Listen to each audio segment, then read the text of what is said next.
রবীন্দ্রনাথের লুকোচুরি।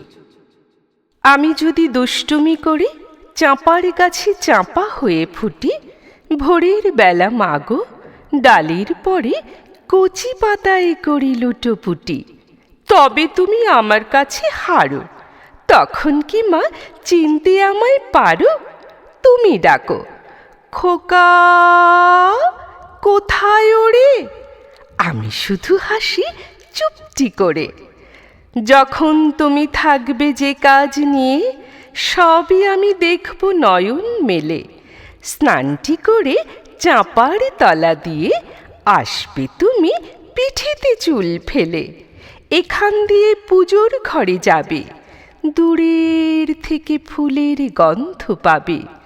তখন তুমি বুঝতে পারবে না সে তোমার খোকার গায়ের গন্ধ আসে। দুপুর বেলা মহাভারত হাতে বসবে তুমি সবার খাওয়া হলে, গাছের ছায়া ঘরের জানালাতে পড়বে এসে তোমার পিঠে কোলে। আমি আমার ছোট্ট ছায়াখানি দোলাবো তোর বইয়ের পরে আনি।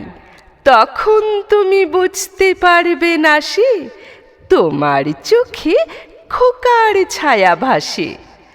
সন্ধেবেলায় প্রদীপ খানি জেলে যখন তুমি যাবে গোয়াল ঘরে, তখন আমি ফুলের খেলা খেলে টুপ করে মা পড়ব ভুঁইয়ে ঝরে।